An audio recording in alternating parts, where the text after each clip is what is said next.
World of Warship's most prestigious competitive event is back for the 12th time. So gather up your team and get ready for a battle for the ages.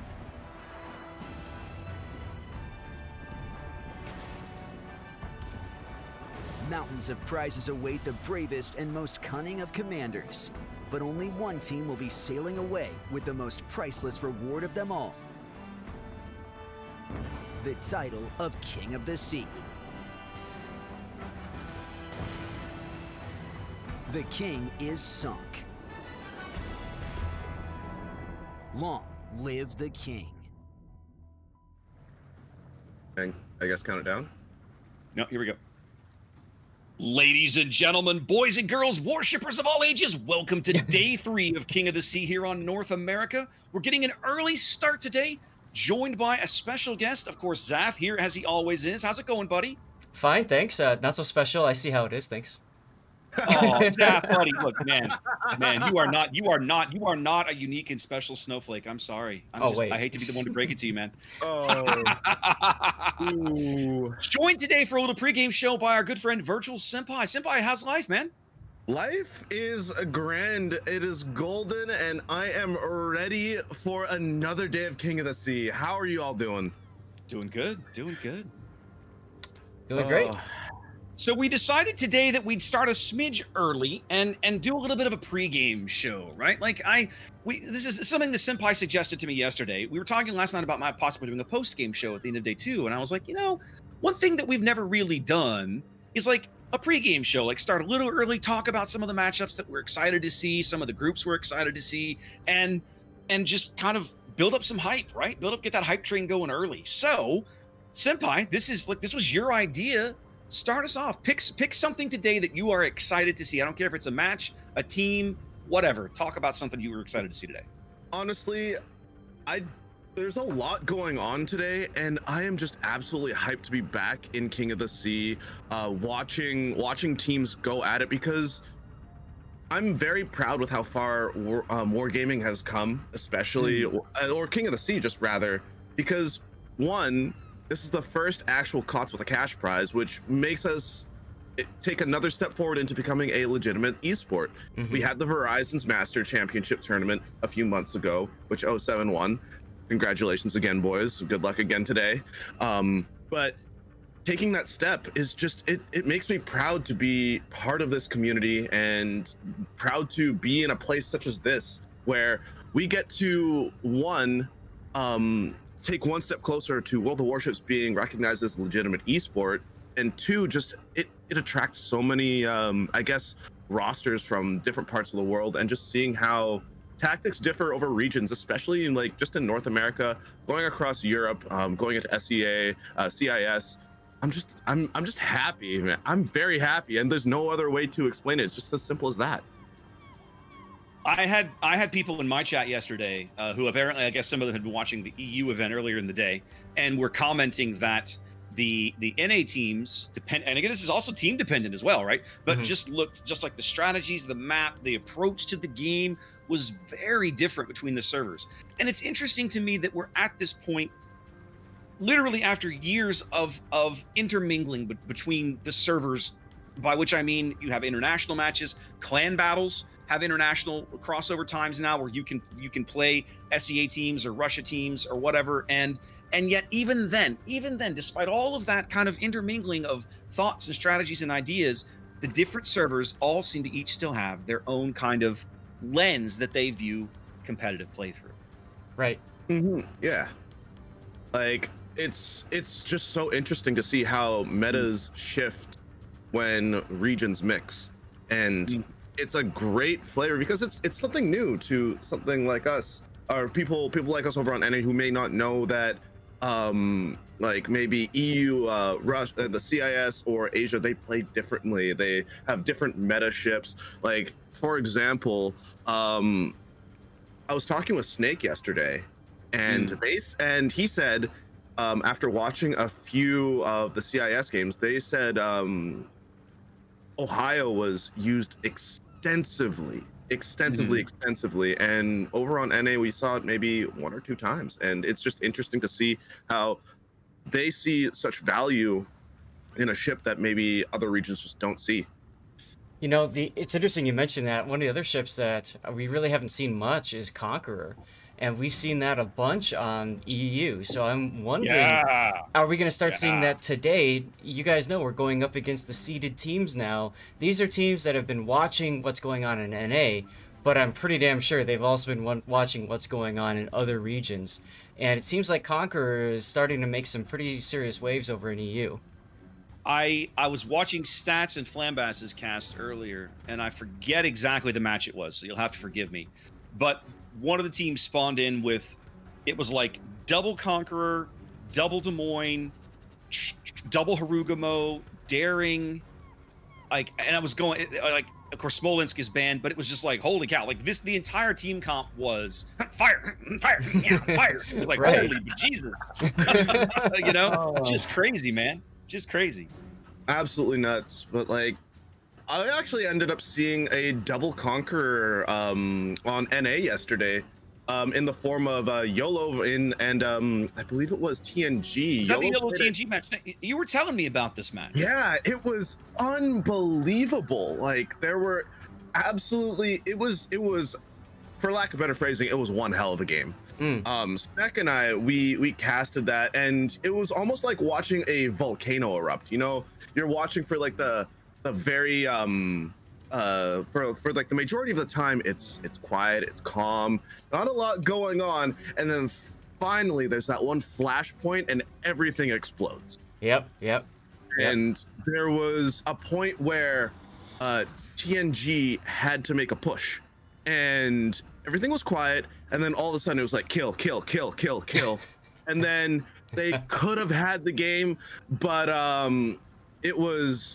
it came down to a couple of misplays, and they ended up throwing the first game, but they came back to win 2-1 in the series, so congrats to them. They did well, but will have the replay up of that as well, and it was insane. I can't put it into words, but definitely something to go watch. Indeed.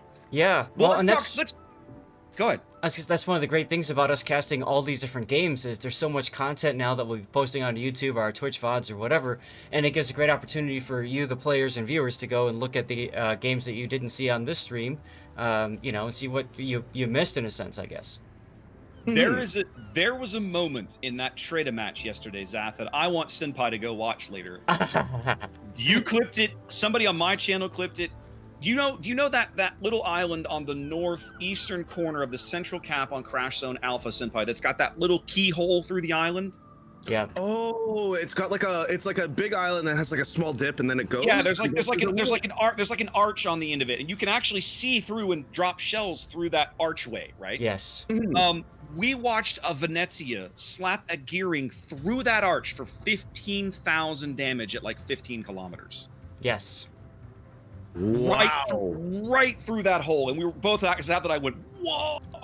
What did we just watch? Just crazy. Zath posted his clip of that on Twitter. You should go check that out. But yeah. I'm posting it directly in our group chat too, just so you can see that. Right. There you go. We've been gushing about what we've seen to this point, and that's awesome. But let's talk about what we're going to see today. Zath, look at the brackets for today. Even if it's a matchup that we're not going to cast, we're starting our day with KSC and NPNYH, one of PN's teams. Right. And then Senpai is starting his stream with 007 and RBMK. But no, I'm actually casting 07. You're casting 07. 07. I'm sorry, I thought you were starting with 007. My apologies. Nope, So 07 trade. No worries. But yeah, go look at that trade of Venezia shot when you have a minute. But anyway, pick a match. Like we've got the round one matches, but even if you just see a match, a group, find something on here that just piques your interest today, because there's a lot going on in these brackets. For me, it would be PN versus TNG. These are both clans that we've covered extensively in the past, but we haven't had a chance to cover them this tournament. So it'll be neat to see how things work out for that bracket. And of course, you and I are doing Group 5, KSC versus Nigerian Princess Need Your Help. I love that name. Wonderful clan, wonderful team name. I love it. I love the name. So those, to me, those are my picks for interesting. The other interesting thing I think is going to be GGWP versus QQ7. I think that'll be a really competitive match. It's going to be a good match. Yep, that's gonna be a good match. Who's casting that one? I'm gonna go look real quick so we can let everybody know if they want to go watch that one. They're in group. That's Hosho. Carrier Hosho's gonna cast that one, guys. So GDWP and QQ7 down in group 8. They'll be starting their day off down there.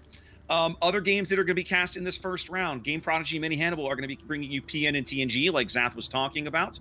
Askins and Bogsy starting their day with Buenos Noches and A Ship.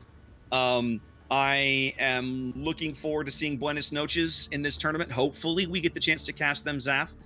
We are moving down to Group F for our second round game. I mean, sorry, Group 6, but that's dependent on Buenos Noches moving into the winner's half of that bracket. We'll see how it goes. Let's see who else is casting. SAT and Overlord Bound are going to be bringing you SCCC and 5D.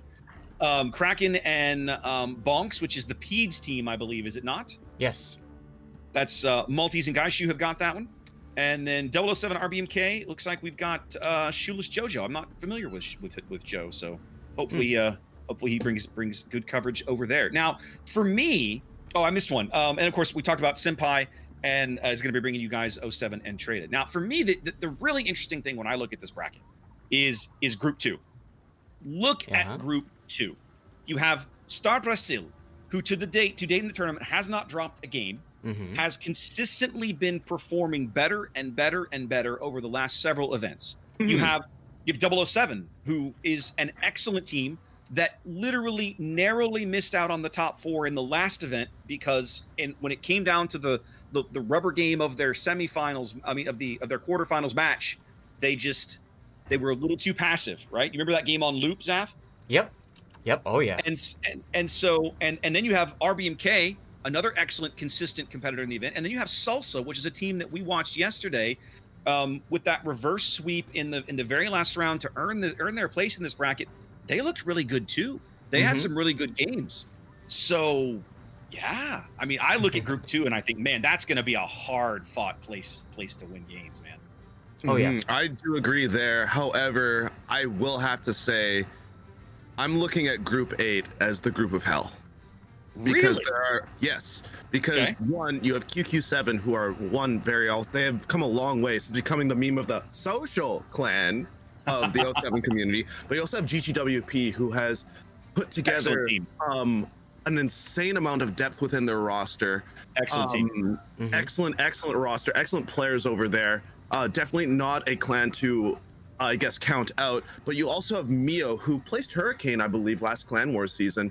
Also very strong. Lots of talk between the communities here with 0707 QQ7 about them, about how strong they are, and then SEAST making it here as well. I don't know very much about them, but if they've made it this far, they're definitely seem to be strong. But to me, that is the hell group. Whoever makes it out of Group 8 will have earned their spot in the I guess the round of 16, is it? Yes. Yep. So what happens to group stage 2 is today, guys. The organization of today looks just like it did yesterday. You have 32 teams. Each team has been we built 8 groups of 4 teams each. Each group then plays 3 rounds of double elimination. So what happens is immediately you have basically two matches in each little bracket group, okay? And somebody wins. 2 teams win, they move on to the winner's bracket. The winner of that game, boom, they qualify for the top 16. The loser drops to the loser's bracket. They face whoever managed to survive again, and again, the loser of that match out of the tournament, and we qualify 2 teams out of each group. We have 8 groups moving on to the top 16 next Saturday. Right. So the goal here today, every single one of these teams, in order to move on, they have to win 2 matches. As soon as they lose 2 matches, their tournament is over. Right. Yeah, that's gonna be like, I really like this because, one, it's like if you lose your first game, hey, you're not completely out of it. But the moment you hit that, it's just like, okay, your back's against the wall. It's a very, very tough position to be in, but it ain't over. And I think that's honestly, it's like this kind of tournament style I'm personally really, really, really enjoy, just because of that. It's like, you know what? It's not a one and done, and people don't waste their time, I guess. And it just gives people a chance to, it gives rosters a chance to get the experience, you know, to, like get into like okay, hey, this is COTS, this is competitive play. Do you have the cojones to stick around? Yep. And that to me is really nice. Now, some interesting news on the international front that Big M has just dropped into my chat. Smile has been the reigning champions of RU for the last several events. They were just defeated in the Russian title match, apparently. No way. Yes, sir. We have a brand new Russian champion. Wow. And if you're a rock fan, you're gonna love it because their name is Kiss. Oh, there we go. We love to see it, and that's something. That's just congratulations to Smile. Sorry, Kiss, and just wow. Yeah. Just unexpected. The dynasty of Smile has ended. Yeah. Well, I mean, they're not champions. They're the runner-up, so they're obviously clearly still a pretty good team. I mean, but yeah, they're no longer the reigning champions in RU. That's interesting because there have been a consistent force in RU competitive play for a long time, and I feel like they've won at least the last 2, if not 3, King of the Sea tournaments in RU, and then today a little bit of turnover in that department. So that's really, really interesting to see. There's also, I don't know if you guys have been keeping up with the EU brackets. There's been some interesting developments over there. Did you notice that TWA didn't win their group? They dropped their first match in their seeded in their group round today. Wow. All I gotta say is, Sneck, what happened? I found that very, very interesting. So it's funny. I was having the conversation a few weeks ago. I think it might have been with you, Zath, might have been somebody else, talking about how over time we've watched so many of the top NA clans that we've become familiar with over the years, going all the way back to King of the Sea 6 champions, like a group like ZR, right, who by King of the Sea 8 was struggling to fill out a roster. Teams like PSV and the old Team Special Forces, Zath, that we quote unquote grew up with playing Supremacy League 3-4 years ago. Yep. There's been all of this attrition at the high end of the NA kind of clan base, and so much talent seemingly has kind of funneled down into a smaller group of clans, and yet we are continuing to see new blood. Buenos Noches is a great example of a team that has come along in the last 18 months to 2 years that has just consistently shown up and performed and gotten better and gotten better. And you're starting to see that now, I feel like, with a team like Star Brasil, and there's plenty of great teams on NA. Everybody looks at 07 as like, oh, they're the, what are they like now, like 5-time champions, 3 times in a row now, and all this stuff, and they're like, oh, we can't compete with that. But I disagree that you can't. It's just that you have to do what 07 has done for years. You have to put in the work. You have to decide that it's important and put in the work. Absolutely. Yeah. Exactly. It's the planning, 100%. It's the practice, it's the drive, the will, and the willingness to spend all of that time outside of the game, in the game, but outside of the game, not earning anything. A lot of time outside. There's the emotion side of it too. There's just so much that you have to manage. It's crazy. By the way, Raptor, the game is available. Look for Torino in the training room. Excellent. All right, so let's. I was actually overlooking in the training room, and who was the host again? Torino. Torino.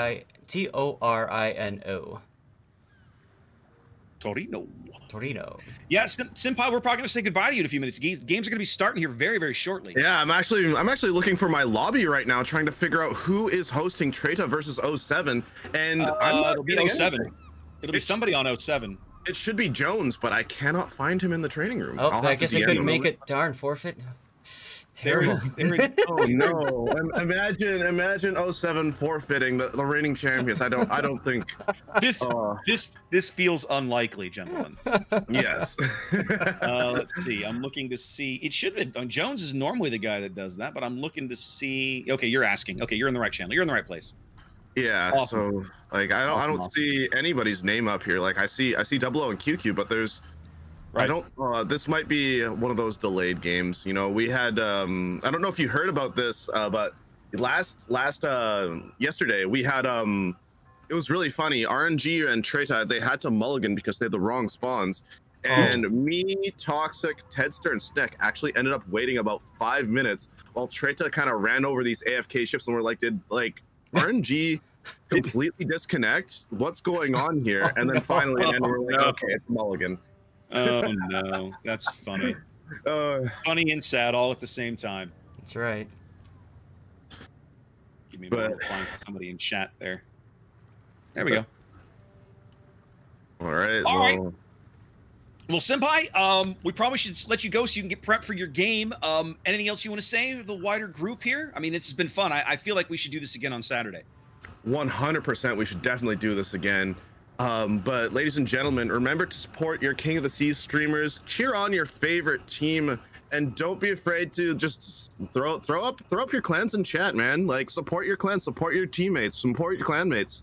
Like, support COTS. Keep those Twitch streams open. It helps us and it helps grow the game a little bit. Like, let's watch some good competitive play and watch some boats blow up, pixel boats, so Zath can get a ton of death picks. Oh, I've gotten so many. Pixelated carnage. So many death picks yesterday. We love to see it. All right, man. Well, listen, Senpai, have a great stream, and hopefully we'll catch up with you again on Saturday. And we'll see you then, buddy. See you guys then. Have a wonderful cast today, gentlemen. All right, man. See yous. Have a good one. All right, guys. Well, we're going to be moving into our match right here on this channel very soon. This is KSC and NPNYH. There's your map rotation. Starting on Northern Waters, moving to Trap, and then if we need Game 3, headed to Warrior's Path. We keep running into the same maps over and over, Zath. Yeah, I'm having a quick issue here with my stream helper. I forgot to start it before I started streaming. Does that mean I can't use it now?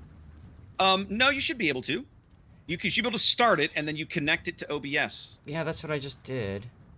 I have it all hooked in here, but what you may have to do, what I had to do sometimes is go over to one of your screens where the overlay is present. Right-click on the overlay, click Properties, and at the very bottom of that window, there's a button that says Refresh Cache of Current Page. Do that, and it should start to clear itself up. Dude, legend. All right, I got the overlay showing up now. Sweetness. There we go. Updated match, KSC, NPNYH, perfection. You are the bomb, sir. Dude, before we get into this game, we have to talk about the ship bans. Did you see the ship bans? I did, and I am baffled, to say the least. Venezia we get. we saw that yesterday. Yeah, I get that, but I do not get the other ban. And hang on a minute, I'll bring it up on the screen. Ladies and gentlemen, why did that not work? Oh, I didn't put it in. Yeah. KSC banned Z52. Which is it even, I have to, it won't even show up on my scroll down window because I made the window so small. I know, I had to extend mine too to get that low. Oh my God, by the way, are you good? I'll let them know if you are good to go. Yes, let them know we are ready to drop when they are. But that is, why would you ban Z52? The only thing I can think of is that's a reaction to they really want to win Game 1 on Northern Waters, and they don't want to try and root Z52 out of the VCAP. That's all I can think of. Well, or Trap. Or Trap. Trap has the same issue with that app in the island. Trap's coming up. The other thing I found interesting is that both teams banned Loop. Yes, I noticed that as well. In fact, Zath, I don't think you and I have had a match today, a match yet that Loop has not been banned. I was going to say, we definitely haven't had a match today.